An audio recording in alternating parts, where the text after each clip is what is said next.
Hey, this is Buck Dharma of Blue Oyster Cult, and you're listening to the Sports Circus.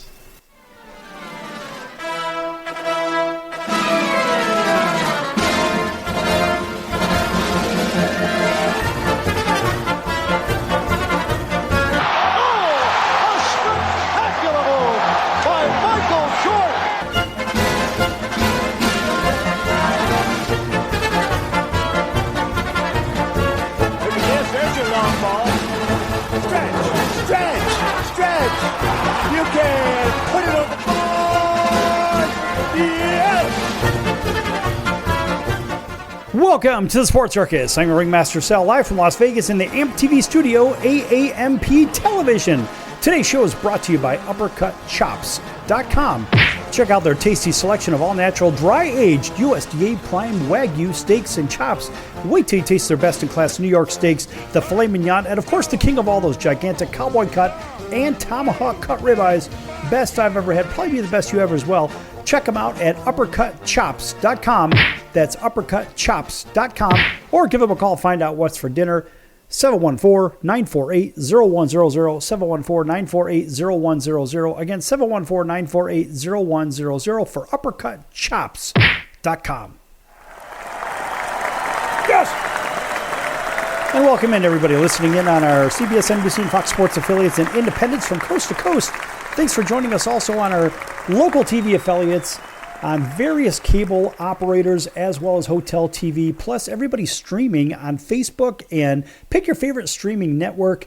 We're there as well. Big hello to our friends over on Chicago Food Favorites, also on Facebook as well. Folks, make sure you check that out, Chicago Food Favorites, kind of sticking with that food theme.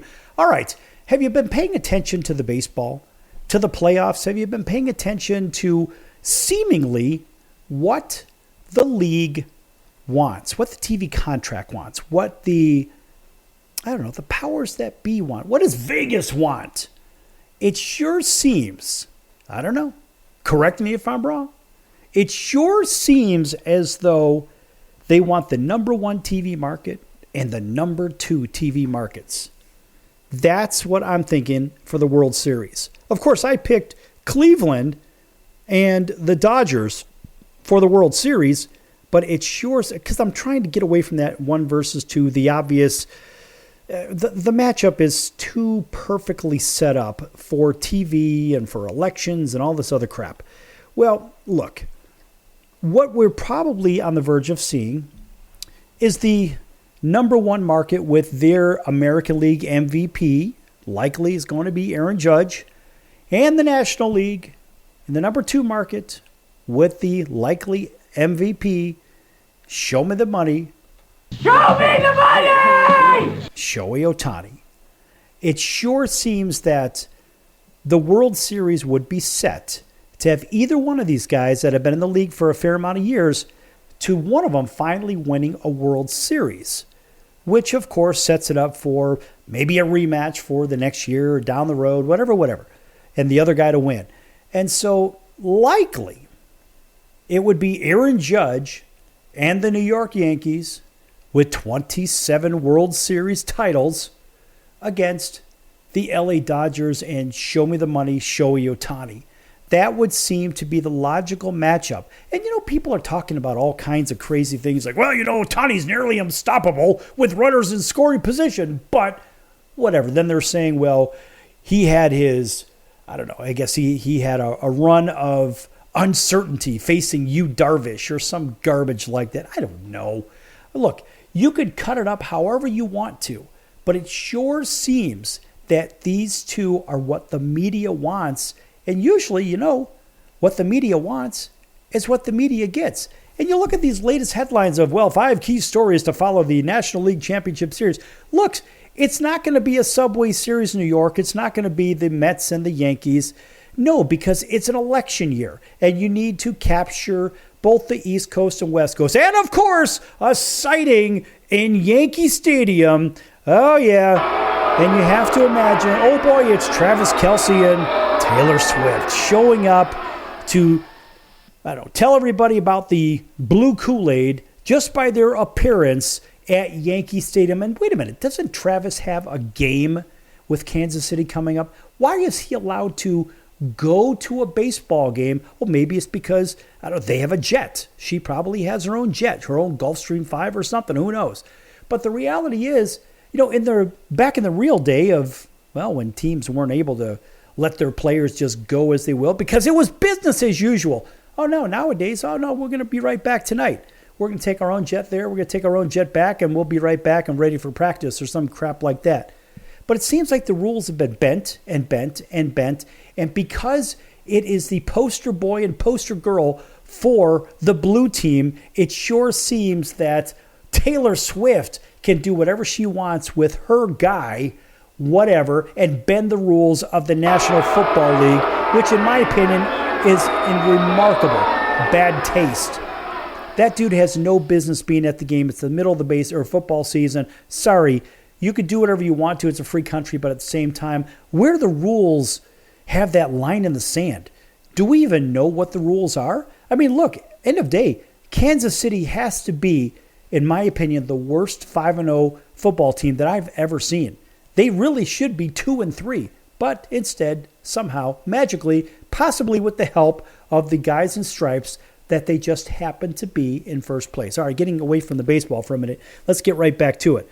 So, they say, well, in these latest headlines, they say, well, the Dodgers Mets, the National League Championship Series, we have a bunch of FAQs and humbling games in the ALCS, and Aaron Judge had his postseason breakout. Is Ohtani next? I mean, there it is. It's right there in the headlines. Yeah, Aaron hits a home run, whatever, puts the Yankees in control 2-0. They're going to Cleveland. Remember, Cleveland is good enough to beat anybody in Major League Baseball. Anybody. And you look what those two did last year, and it was a very, very tough series. But ultimately, we know what the media wants. So all this hype, all these stories, what do? Oh, that's right. They sell advertising. And the advertising makes the world go round, right? Because who gets the money? Well, the teams get the money because the TV contracts are paid to the teams, but the TV contracts are dependent on what? The advertisers. So let's keep the audience hanging on the very last thread if we have to, just to make sure that we keep them engaged. How are we going to keep them engaged? Oh, here's big bad Aaron Judge, who I happen to like Aaron Judge. Here's big bad Aaron Judge, all 6'7" of them. And then you've got Show Me the Money, Shohei Ohtani over in L.A., which, I mean, look, the guy's a good ball player. I'm not going to take anything away from him. But what I will say is that this guy is he has a hard time hitting inside pitches, and I say it all the time. You get his arms extended over the plate, the guy will hit him a country mile like anybody else in Major League Baseball. But ultimately, if Ohtani is going to become a better hitter and hit above 280, 290, well, he's going to have to do something a little bit more extraordinary. Let's give him a round of applause for that.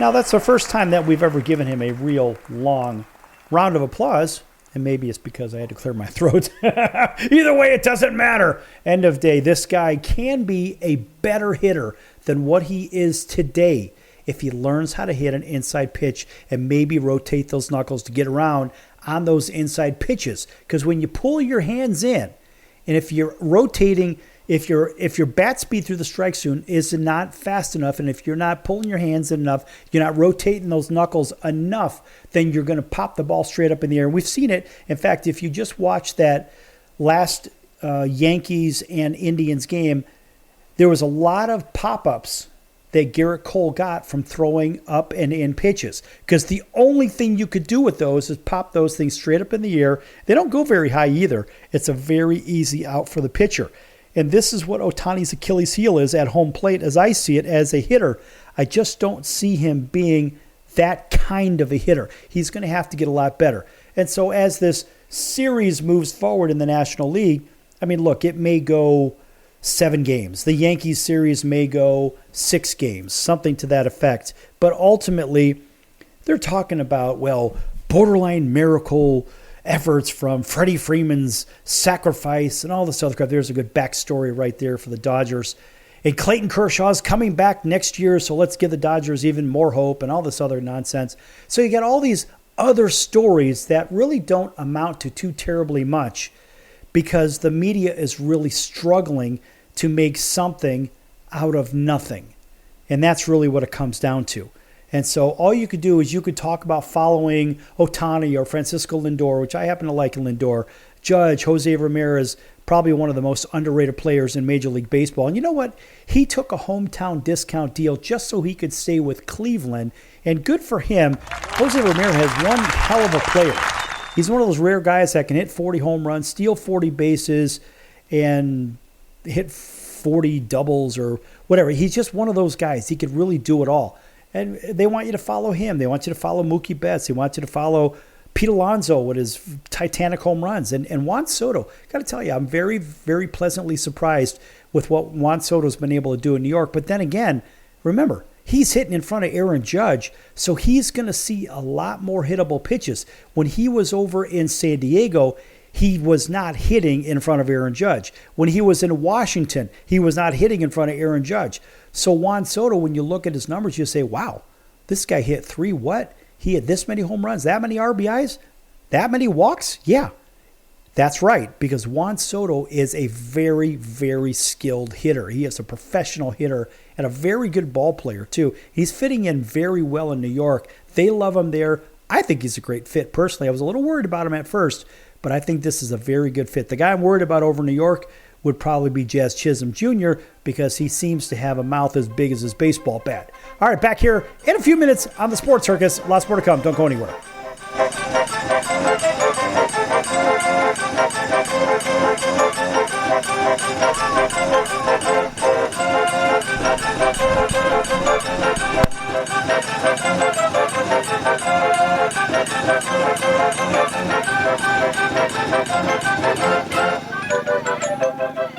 Attention business owners, you and your customers are listening to this right now. Face it, every business needs customers, even yours. The Sports Circus is a primetime nationally syndicated program that's carried on ABC, NBC, CNBC, and Westwood One News affiliates, plus CBS, Fox, and NBC sports affiliates across North America with coverage from Hawaii to New York.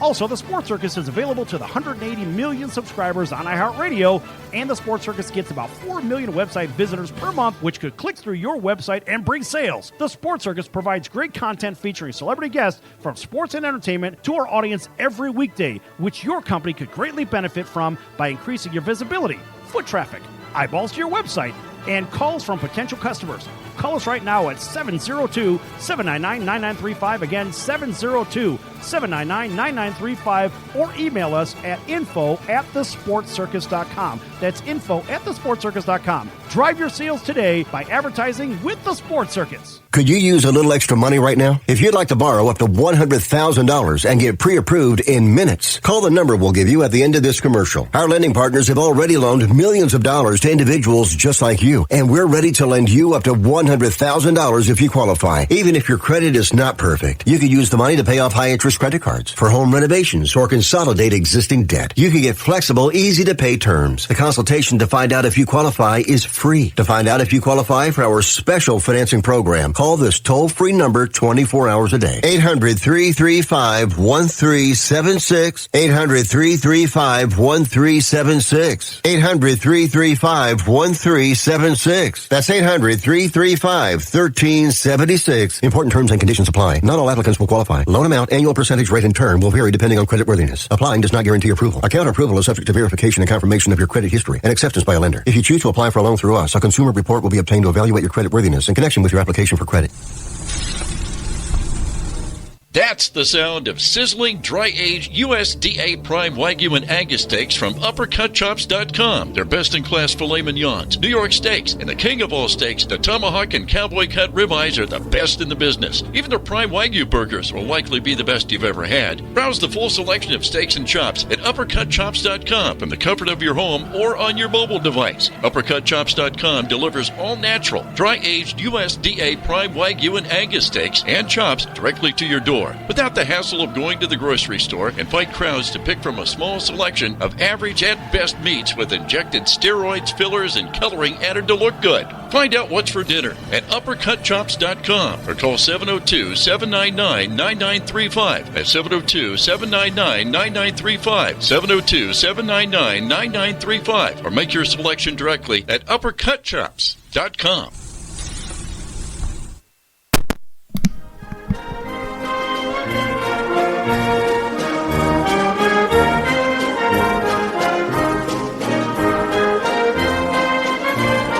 back to the Sports Circus. I'm Roy Firestone. Now it's time to throw it back to Sal.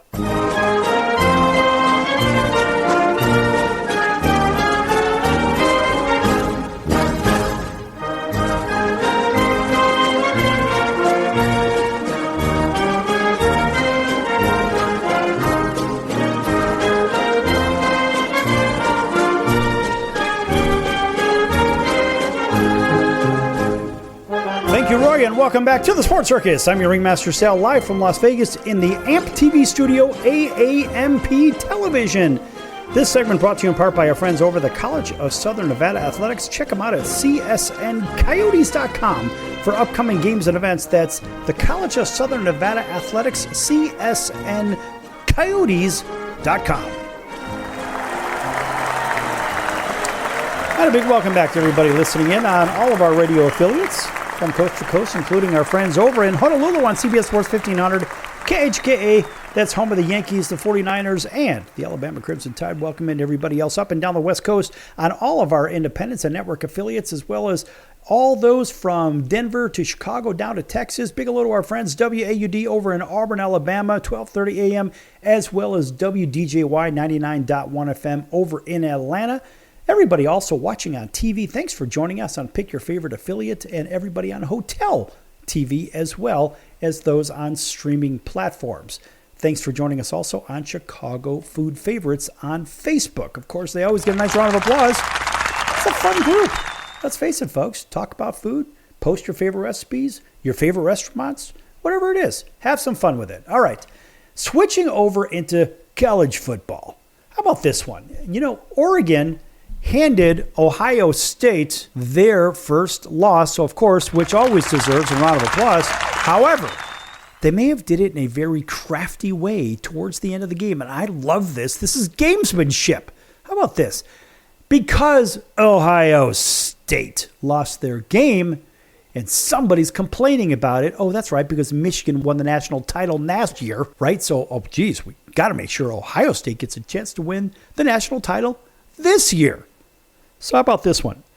The NCAA is mulling in-season action after Oregon's controversial late-game situational move. That move helped the Ducks beat Ohio State. Oh, shut up already. This is ridiculous. You know, I'm not even going to play the clip I was going to from this alleged senior college football recruiter, their reporter nonetheless. Nonetheless, they say, pick your favorite outlet on TV or radio, whatever it is, or favorite media outlet. Oregon coaches exploited a loophole in the rule book, and it could result in in-season action for the NCAA when 10 seconds left in the Ducks win over Ohio State. The Buckeyes were driving to get into range for what would have been a game-winning field goal attempt when Oregon called a timeout. After the stoppage, the Ducks sent 12 defenders onto the field for a third down play that resulted in an incomplete pass and left Ohio State with just 6 seconds left on the clock. All right. Unlike the NFL, NCAA rules do not reset the clock to where it was before the snap when the 12-man penalty is assessed, meaning Oregon essentially traded having an extra defensive back on an obvious passing down for a 5-yard penalty that burnt 4 seconds off the clock. A very savvy move, of course, that is now garnering nonsensical scrutiny. So, Steve Shaw, the NCAA Secretary Rules Editor, told all the media that the NCAA Football Playing Rule Committee is actively engaged in examining the play for possible action. And the Big Ten officiating crew handled the play appropriately, Shaw said, but the Rules Committee is discussing a way to address the play. Why is that? Oh, that's right, because it was Ohio State. That's the problem. Anyway, now, in the past, the Rules Committee has responded to such fair play incidents with interpretation bulletins released during a season. And the bulletins are often meant to be directives for officials in games in the future. And of course, that same Secretary Shaw stated, quote, We've had good dialogue on this play, and we recognize the way it played out. Close quote. So what? So what? It's gamesmanship. Get over it. Nonetheless, they continue on saying, this one is from Yahoo, mid-season rule interpretations are not common, but they are and they have happened to in the past for similar plays that violate rules committee components that a penalty should not benefit the team penalized. I like that. And the goal of any interpretation is to discourage coaches from further exploitation of the rules, which can only be changed during a long off-season process. Now, to discourage the action in the Oregon-Ohio State game, any interpretation would likely direct officials to return the game clock to its original time. And the secretary declined to comment on anything specific, maybe because they couldn't figure out a way for Ohio State to steal the game. Anyway, in an interview, a grinning Oregon coach, Dan Lanning, seemed to acknowledge that the coaches intentionally inserted a 12th player, a defensive back, to assist in an obvious passing down. I love how they spin this. They say, well, in a grinning manner, he seemed to acknowledge. Yes, seemed to. That's not anything concrete, so it's not going to get him in trouble. Anyway, it's nonsensical. And then, of course, he said, quote, we spent an inordinate amount of time on situations, and there are some situations that don't show up very often in college football, but this is one that obviously we have worked on, so you can see the result, close quote. Well, look, you can complain all you want about this, but it was Oregon being the smart team, and it was Lanning being the smart coach to have his guys in a position to use the rules any way possible. In the same way that the hyper-wealthy people, just like the people at the bottom of the food chain, how they use they use the government to, in many cases, I won't say everybody, but a lot of people seem to. Well, what they seem to do is take advantage of a situation where the government's going to pay out and pay out and pay out.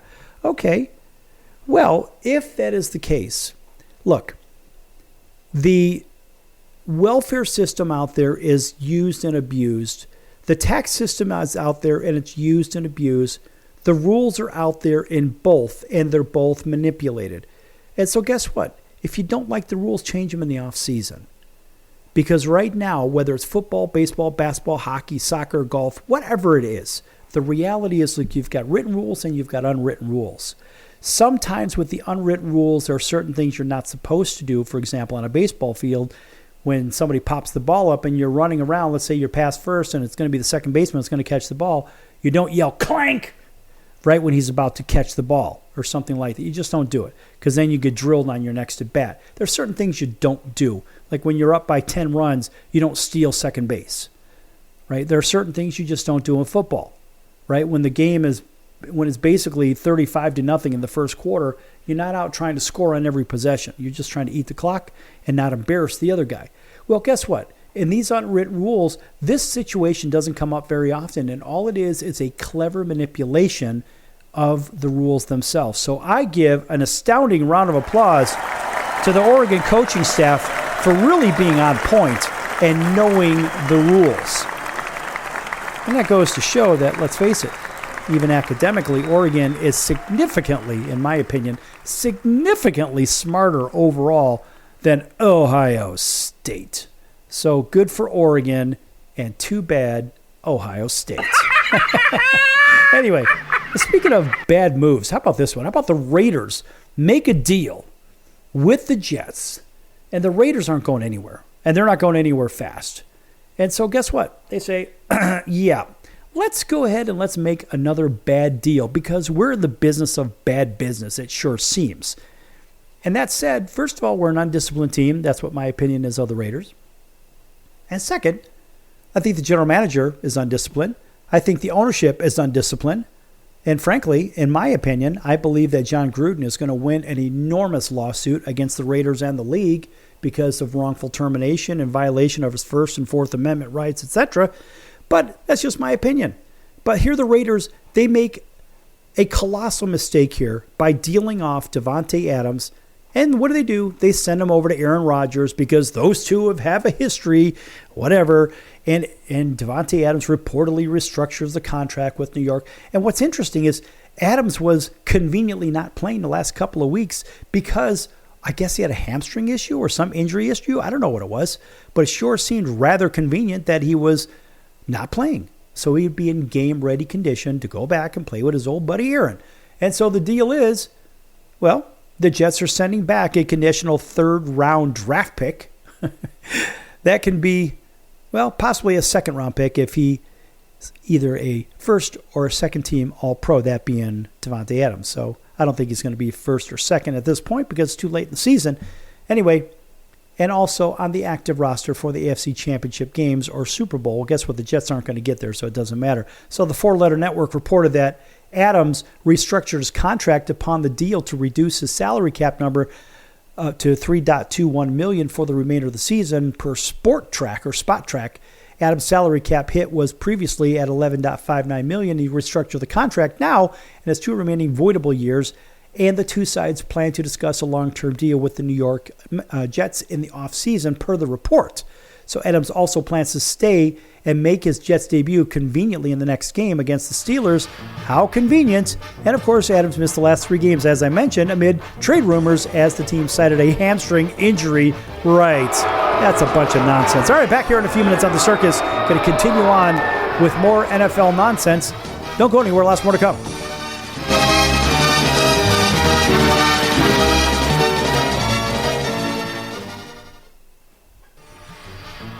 I'm your Ringmaster Sal of the Sports Circus, a primetime, nationally syndicated television, radio, sports, and entertainment show. The Sports Circus covers topics others are too scared to talk about. There's no other primetime show like it out here that'll punch you in the face and you'll beg for more. Join me, Hall of Famers, world champions, and all-star celebrity guests for chaos and controversy here on Libsyn and all podcast platforms, plus thesportscircus.com. Remember, folks, it's a circus and we prove it every day. Hello Americans, it's Uncle Sam here. If you owe $10,000 or more in back taxes to the IRS or state, don't worry. I've got important news that may help you negotiate a lower tax bill. In today's economy, the IRS has released a variety of new rules and is offering more flexible terms to help Americans looking to settle their IRS debt. If you apply today, we may be able to lift your wage garnishments and release a freeze on your bank assets or business. Our team of tax professionals can resolve your case and stop collection actions against you. Even if you've been audited or haven't filed a return in years, they can help. Call right now and find out if you qualify to settle your IRS debt for far less than what you owe. Pick up your phone right now and call us for a free $500 IRS tax review. Don't wait. Here's the number. Call right now. 800-950-2049. 800-950-2049. 800-950-2049. For the last time. That's 800-950-2049. Do a search on how to get out of credit card debt, and you'll find everything from crazy promises to ways you can try to do it yourself. Many of those ideas just don't work, and they leave you broker than you were. Here's some advice. Call our debt helpline. In a quick and free 5-minute conversation, our experts will listen to you and learn about how much credit card debt you have, what your goals are, and then show you the right solution to help you get out of credit card debt with one new simple, affordable payment. The credit card companies make available special programs to help if you're struggling. All it takes for you to finally get out of credit card debt is one quick, free phone call. So please call right now. 800-948-6817. 800-948-6817. 800-948-6817. That's 800-948-6817. Paid for by the Debt Helpline.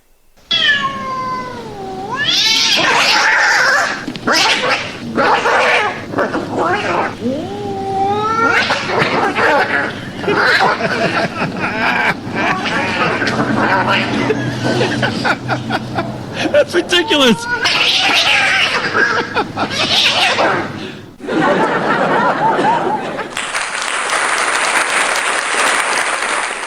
Quiet, numbskulls, I'm broadcasting. Hey everyone, Dave Jackson here, ESPN rules analyst on ESPN Hockey, and you're listening to the Sports Circus.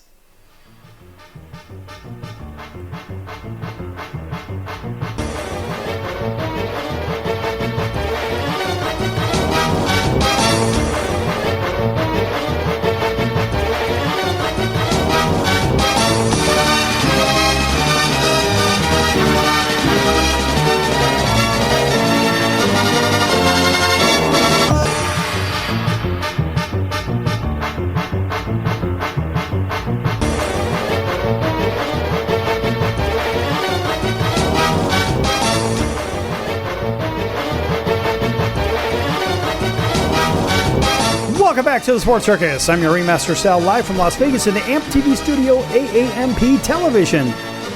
Folks, make sure to check out thesportscircus.com for our upcoming guests, our prior guests, or recorded shows, which are a podcast. No, we don't do a podcast. We just happen to be on different platforms, such as Apple, Audible, Amazon, Pandora, Spotify, iHeartRadio, you name it, where there you can't get away from us, even Deezer. Anyway, also make sure you check out the partners page. Lots of great partners over there, and as well as the store page. That's right. There's a store, and you can pick up some of your favorite gear, hoodies, hats, sweatpants, all Sports Circus embroidered. Lots of great stuff, great Christmas gifts. Boy, I got to tell you, folks, the logo's fun. If you've been to the website, you've seen it. It's pretty fun. Anyway, it's colorful. It's different, which is cool. And so you'll be the only one around with one of those hats or T-shirts or coffee mugs or travel mugs or duffel bags, whatever it is. Check out thesportscircus.com. In the store, there's lots of great stuff to find all those Christmas gifts for all your loved ones and even yourself. Yes! All right, welcome back to everybody. You know who you are, TV, radio, without getting into all that. Well, speaking of NFL trades, in last segment it was the Davante Adams to the New York Jets, which was very, very predictable. And let's face it, I mean, the Raiders, in my opinion, they stink. They are a bad football club. And so you can't necessarily blame the quarterbacks. I mean, they're not bad. But I think it's team leadership. And honestly, that team isn't going to win until the team is sold or a portion thereof, which we're going to get to in just a minute here. But thinking about trades here, how about the very good Houston Texans team reportedly trading Cam Akers away to the very good Minnesota Vikings? That's kind of a head scratcher there. Or is it?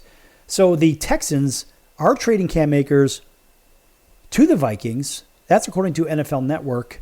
That's what they report. In fact, the Texans are receiving conditional 6th and 7th round picks in return from the Vikings per the report, and conditions of those picks weren't initially reported. Now, of course, the arrival of Akers in Minnesota adds depth behind starting running back Aaron Jones, whose 29-year-old body is coming off an injury-shortened 2023 season with Green Bay, and Jones suffered a hip injury in their win against the Jets. And so he's kind of been week to week. So this is kind of why Cam Akers makes a little bit of sense there. And so Jones' status for the next game and the next game and the next game just seems to be unclear. And the Vikings also feature a third-year pro, Ty Chandler, in the running back rotation. But I don't know. I mean, Cam Akers is a proven commodity. He hasn't really played too terribly much this season. He only has 147 yards, 3.7 yards per carry, 1 touchdown, 4 receptions, 16 yards in those receptions. But Akers is a fifth-year pro playing 6 games with the Vikings last season, so he knows the Minnesota Vikings system. That's the reason they went and made a deal for him in return. Of course, remember, he ended up coming there from the LA Rams by trade. In fact, the Texans signed Akers to a free agent situation in the offseason as he entered 2024 as the backup to Joe Mixon. And, of course, Joe Mixon is back, so now Cam Akers is expendable, and so basically they could deal him back to Minnesota out of the conference, right? So American Conference, National Conference, it doesn't really matter, AFC, NFC. So they don't really see each other anyway, so it's not like they're going to clash or anything like that unless they meet the Super Bowl, which it's unlikely that they would. But anyway, Akers started 2 games this season as Mixon was injured. In total, 5 games with the Texans. Of course, that 147 that I mentioned, and 1 rushing touchdown on 3.7 yards per carry. It's still pretty darn good, but Mixon came back, of course. And so, again, Akers is available to go do something else, and Dameon Pierce projects to serve as Mixon's backup moving forward. So, guess what? Cam Akers available. That's actually a good situation for both teams. We'll give them a round of applause for that. But speaking of which, we're going to talk a little bit about the Raiders, and I said we're going to mention those guys. And let's face it, the Raiders, as I said, they're not really a good team. And I don't know. Are they going to make a move? I think the answer is going to be yes, they are.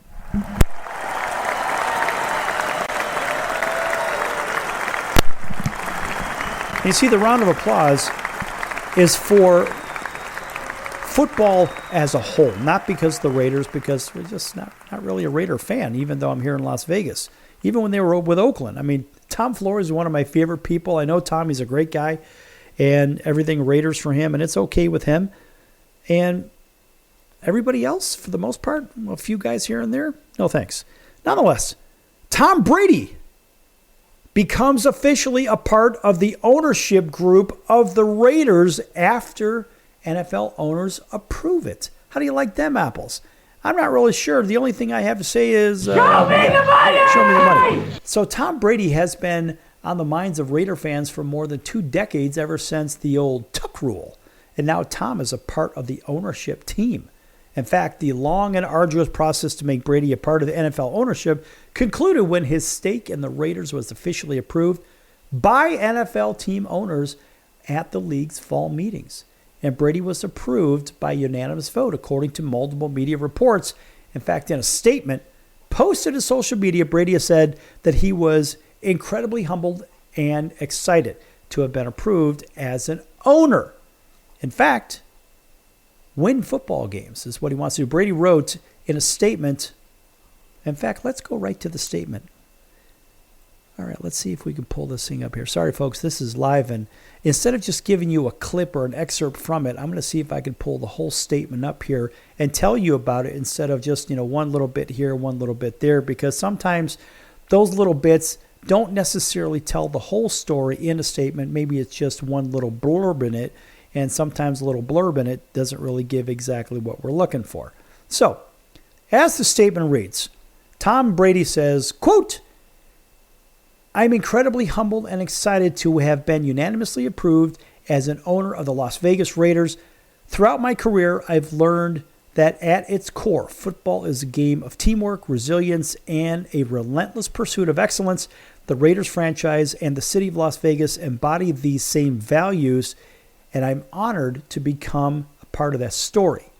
Football has been a part of my entire life growing up in the Bay Area, and in so many ways, my football life and journey has come full circle. I love the sport. I love my teammates and coaches and the fans in every organization I've ever been a part of.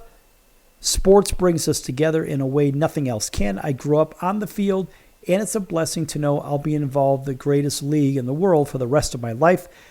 I'd like to thank Mark Davis for welcoming me into the family and tireless work he's done to help build the organization so that many fans know and love today. Also, thank you to Commissioner Goodell for his support, as well as all the NFL owners that supported my dream. I'm forever grateful. I'd also like to thank my partner, Tom Wagner, Don Yee, Jim Gray, Alex Spiro, and Larry Delson, as they have been instrumental in helping me to achieve this incredible milestone. I'm eager to contribute to the organization in any way I can, honoring the Raiders' rich tradition while finding every possible opportunity to improve our offering to fans and, most importantly, win football games. Hashtag just win, baby. Hashtag LFG Tom Brady. Now, I'm not going to give that a round of applause. No, because I'm not really a Raiders guy. But continuing on here, Brady's group includes Knighthead Capital co-founder Tom Wagner. These are the names. And Brady's Hall of Fame former Patriot teammate and ex-Oakland Raider Richard Seymour. And the group agreed to buy a 10% stake in the Raiders in May of 2023, and it would help us initially. It was held up initially because the NFL's finance committee said Brady was being sold his shares at a price that was much lower than the actual valuation of the franchise, and the purchase price was adjusted in February, clearing the way for the sale to go through. And the sale still needed to be approved by 3/4 of the league franchise owners, which happened at the fall meetings. And of course, principal Raiders owner Mark Davis said, quote, "We're excited for Tom Wagner, Tom Brady, and Richard Seymour to become partners in the Las Vegas Raiders. It's an exciting day for the organization. It's an exciting day for all three of those gentlemen," close quote. Now, that he is a team owner, Brady cannot unretire again and play in the NFL. So Davis also told reporters that Brady will likely have some input on the Raiders roster, although Tom can't play. I think he can help us select a quarterback in the future, is what Mark Davis said. And Roger Goodell gave the deal his blessing too. Whatever. I think he's just paid to stay out of the way. And he even said, quote, "It's great that Tom Brady wants to invest in the NFL. He cares deeply about the game. He believes in his future, and I think that's just a signal of that." Close quote, blah, blah, blah. Anyway, the complication to Brady being an owner in his work with Fox as a broadcaster, which started this season. Yes, it does complicate things, and he reportedly isn't allowed to sit in on production meetings or attend practices in preparation for his broadcast. And Brady is one of the key figures in NFL history. Of course, he won a record 7 Super Bowls, as we know, with the Patriots and Bucks, and set numerous passing records. Now he's back in the league officially. I wonder how that's going to affect his broadcasting and his bias. What do you think about that, folks? Back here in a few minutes on The Circus. We're going to switch over to basketball. Don't go anywhere.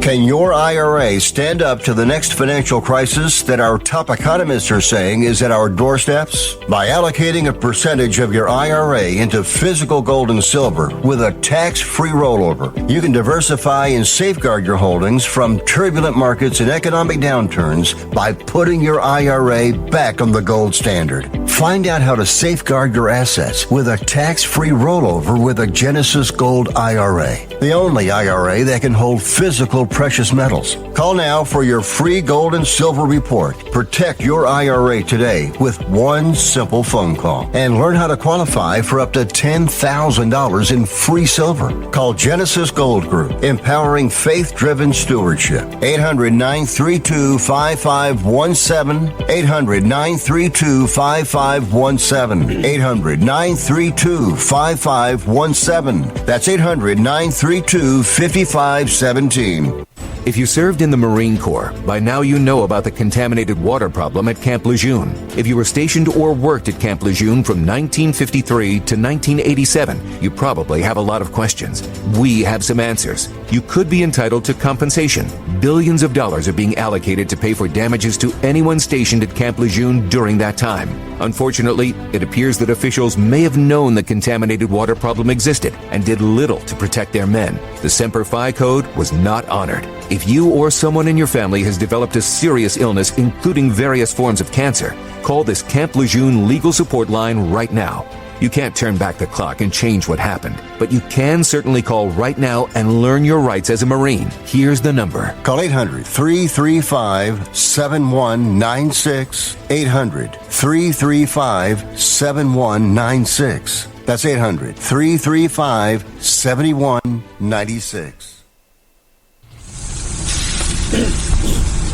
That's the sound of sizzling, dry-aged USDA Prime Wagyu and Angus steaks from UpperCutChops.com. Their best-in-class filet mignons, New York steaks, and the king of all steaks, the tomahawk and cowboy cut ribeyes are the best in the business. Even their Prime Wagyu burgers will likely be the best you've ever had. Browse the full selection of steaks and chops at UpperCutChops.com from the comfort of your home or on your mobile device. UpperCutChops.com delivers all-natural, dry-aged USDA Prime Wagyu and Angus steaks and chops directly to your door without the hassle of going to the grocery store and fight crowds to pick from a small selection of average at best meats with injected steroids, fillers, and coloring added to look good. Find out what's for dinner at UpperCutChops.com or call 702-799-9935. That's 702-799-9935. 702-799-9935. Or make your selection directly at UpperCutChops.com.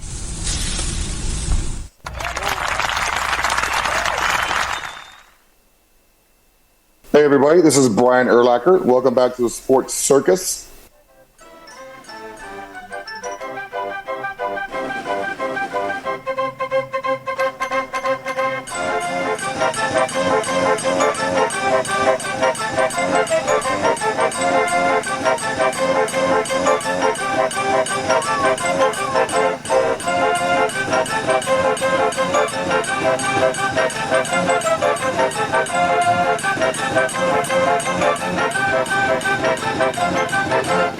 Welcome back to the Sports Circus. I'm your Ringmaster Sal, live from Las Vegas in the AMP TV studio, AAMP Television. Folks, make sure you check out the sportscircus.com for our upcoming guests, our prior guests, or record shows, which are podcasts, as I mentioned before. No, we don't do a podcast. Also, make sure that you check out our partners page. Lots of great partners over there. One of those is Al's Number One Italian Beef at 1079 West Taylor Street in Chicago's Little Italy. That's Al's Number One Italian Beef. If you don't know what that is, folks, you better check that out. Al's Number One Italian Beef. You can check them out at alsbeef.com. That's alsbeef.com. And make sure you tell them the circus sent you. Yes! All right, welcome back to everybody. I'm jumping over into the NBA. You know, we have a league preview, I guess, for all these different teams in a minute. I do want to mention about the Hall of Fame inductees. You know, there's kind of a strange mix of characters in here. And, you know, you look at the characters, you say, all right, well, there's Chauncey Billups, Vince Carter, Michael Cooper, Walter Davis among 13 different inductees. And, you know, I'm not really sure that they made the best selection, but I'm not complaining about the selection as well, because there's so many different elements to the voting and all this other nonsense, right? So we think of, well, you know, the class of 2024 being enshrined, as according to the NBA.com, enshrined at the Naismith Memorial Basketball Hall of Fame Museum doesn't really feature a greatest of all time player. There's no Mount Rushmore guy. As far as NBA legends go, well, not even a top 15 or top 20. So all of which speaks to the depth of all-time greats the NBA has enjoyed, and this crop of 4 inductees from the North American Committee out of 13 overall. Now, you know what? We think of the 13 overall and we say, well, who was worthy? Who should have been given more consideration? And who shouldn't? Let's take a look at this class real quick. North American Committee in alphabetical order: Chauncey Billups, Vince Carter, Michael Cooper, Walter Davis, Bo Ryan, Charles Smith. My friend, Charles Smith. All right, Charles. Charles, my buddy. Women's Committee was Seaman Augustus. Men's Veteran Committee, Dick Barnett. Women's Veteran Committee, Harley Redden. International Committee, Michelle Timms. Contributors Committee, Doug Collins, Herb Simon, and Jerry West. So, of course, think about this. John D'Oliva, president and CEO of the Naismith Basketball Hall of Fame, said, quote, "Without a shadow of a doubt, the accomplishments of the 2024 class stands as a testament to unparalleled excellence. From showcasing unrivaled prowess on the court and sidelines, spanning the high school and collegiate and professional ranks, to steering the course of basketball across an entire continent, and to orchestrating a pair of dynasties, we are honored to pay tribute to these remarkable individuals alongside our esteemed award recipients," close quote. So, of course, the class of 2024 will be enshrined. Actually, it already has. And the reality is, look, it's at the birthplace of basketball up in Connecticut. That's where it's going to be done, Mohegan Sun, right up there. And so, yeah, they had VIP packages and all this other hoopla and all this other nonsense. But you think of the people that were actually enshrined here. You think of this class. And when I look at it, the North American Committee inductees, Chauncey Billups, let's talk about him for a second. Nicknamed Mr. Big Shots, but really, I don't really think that should be tagged to him, because there's a guy by the name of Robert Horry, which is known as Big Shot Bob, with about 6 rings from the NBA Finals. And so I think Mr. Big Shot, that's a bunch of BS in my opinion. Anyway, so Chauncey Billups, for his ability to deliver crucial plays in pivotal moments. Billups was a 5-time NBA All-Star and 2004 Finals MVP after leading the Pistons to their 3rd NBA championship during his 17-year career. He averaged 15.2 points, 5.4 assists per game, while his 89.4% free throw shooting is 6th best in NBA history. Billups was drafted 3rd overall in 1997 by the Celtics after earning 2nd-team All-American honors at Colorado. He is the current head coach of the Portland Trail Blazers. All right, I think there are better choices, but you know what? Very solid career. Vince Carter, of course, renowned for his high-flying dunks, the former NC standout, was an 8-time All-Star in his 22 NBA seasons. Carter, who won the 2000 Slam Dunk Contest, was named 98-99 Rookie of the Year and is the only player in NBA history to play in 4 different decades. Carter averaged 16.7 points per game, 21.3 as a starter, and also played a pivotal role in the success of the 2000 Sydney Olympics, clinching a gold medal with the U.S. men's basketball team. He currently holds a single-season franchise scoring record, the New Jersey Brooklyn Nets and Toronto Raptors, which should be called the Toronto-sauruses. Vince Carter, sorry, I don't think he belongs in the Hall. Maybe the Hall of Good, not the Hall of Fame. Michael Cooper, here's an interesting guy. Cooper was named to the 8th NBA All-Defensive Teams, taking home first-team accolades 5 times and winning Defensive Player of the Year honors in 1987. The former third-round draft pick, 60th overall, out of New Mexico, spent his entire 12-year career with the Lakers, winning 5 championships while routinely matching up with the opponent's top shooters. Following his playing career, Cooper entered the coaching ranks and earned WNBA Coach of the Year accolades in 2000 with the LA Sparks before winning back-to-back NBA titles in 2001, 2002. He absolutely deserves to be in the Hall. He's the only guy out of the 3 so far that really screams, I belong in the Hall of Fame. Now, Walter Davis, another guy, all-time leading scorer in Phoenix Suns history, was a 6-time All-Star, 1978, 79, 80, 81, 84, and 86 during his 15-year career with the Suns, Denver Nuggets, and Portland Trail Blazers before Phoenix chose Davis with the 5th pick in the 1977 draft. Standout player from Carolina. He won gold medal in 76 Summer Olympics. He then averaged 24.2 per game in his first NBA season, was named 78 Rookie of the Year, and the late Davis had his number 6 retired by the Suns. In 2004, he was enshrined in the team's Ring of Honor. Certainly a Hall of Good, not a Hall of Famer. Bo Ryan as coach.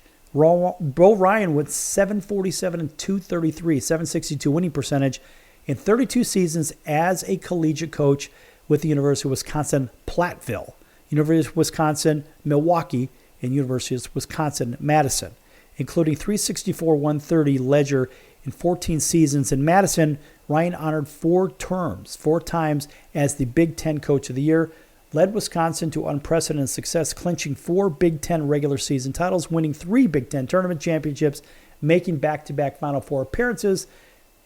The 4-time Division III champion was inducted into the College Basketball Hall of Fame in 2017. I don't necessarily believe that if Bo Ryan gets in there, then that opens the floodgates for a lot of really good college coaches. And I'm going to put Matt Painter right up there with him. When Matt Painter retires, Painter's numbers are better than this guy's all day.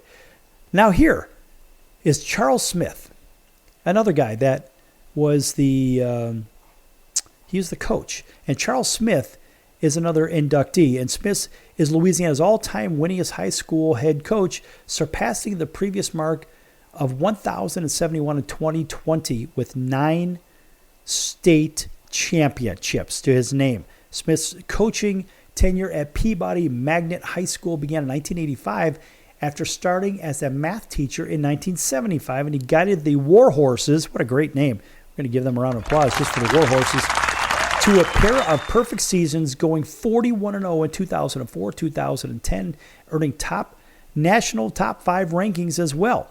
Smith's 4-letter network National Coach of the Year 2010 was inducted into Louisiana Sports Hall of Fame 2019, and the National High School Association or Athletics Coaches in 2021. In addition, Smith served as head coach at the McDonald's All-American Game. And there's another guy that's very well deserving. The women's inductee, Simone Augustus, as a player who was selected first overall in the 2006 WNBA draft, was 4-time champion and 8-time All-Star during her 15-year WNBA career. That's incredible.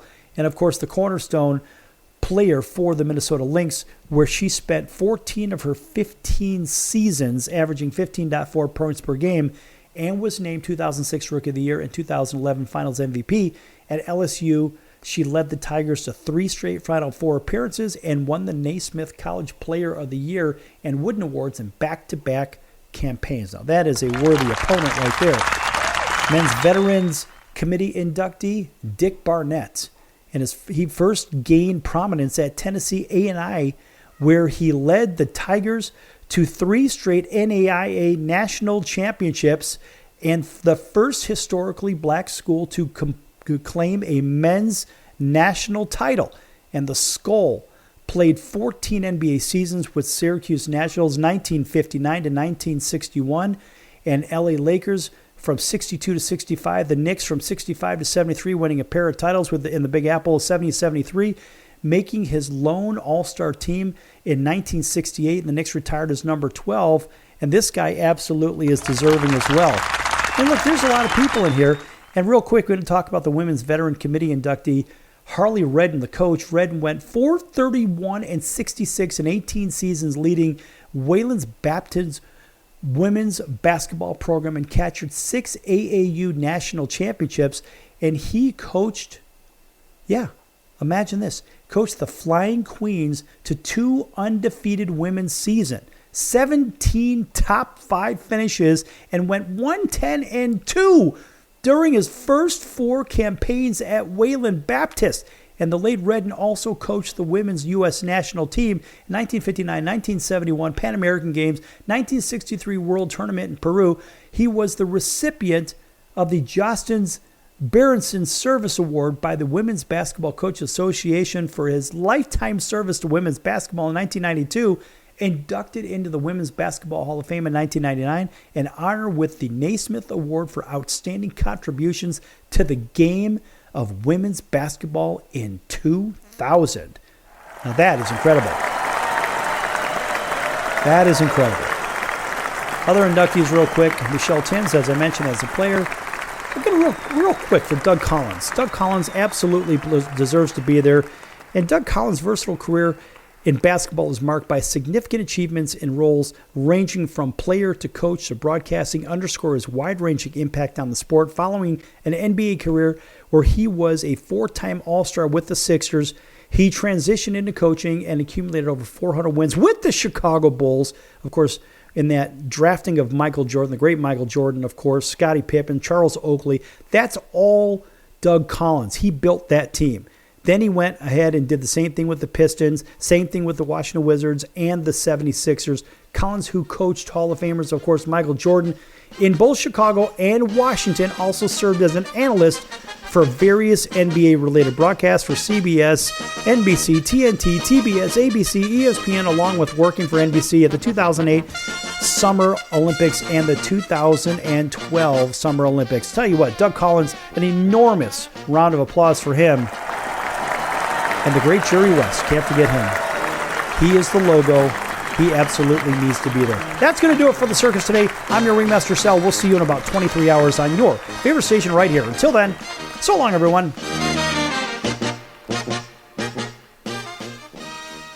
Can your IRA stand up to the next financial crisis that our top economists are saying is at our doorsteps? By allocating a percentage of your IRA into physical gold and silver with a tax-free rollover, you can diversify and safeguard your holdings from turbulent markets and economic downturns by putting your IRA back on the gold standard. Find out how to safeguard your assets with a tax-free rollover with a Genesis Gold IRA, the only IRA that can hold physical precious metals. Call now for your free gold and silver report. Protect your IRA today with one simple phone call and learn how to qualify for up to $10,000 in free silver. Call Genesis Gold Group, empowering faith-driven stewardship. 800-932-5517. 800-932-5517. 800-932-5517. That's 800-932-5517.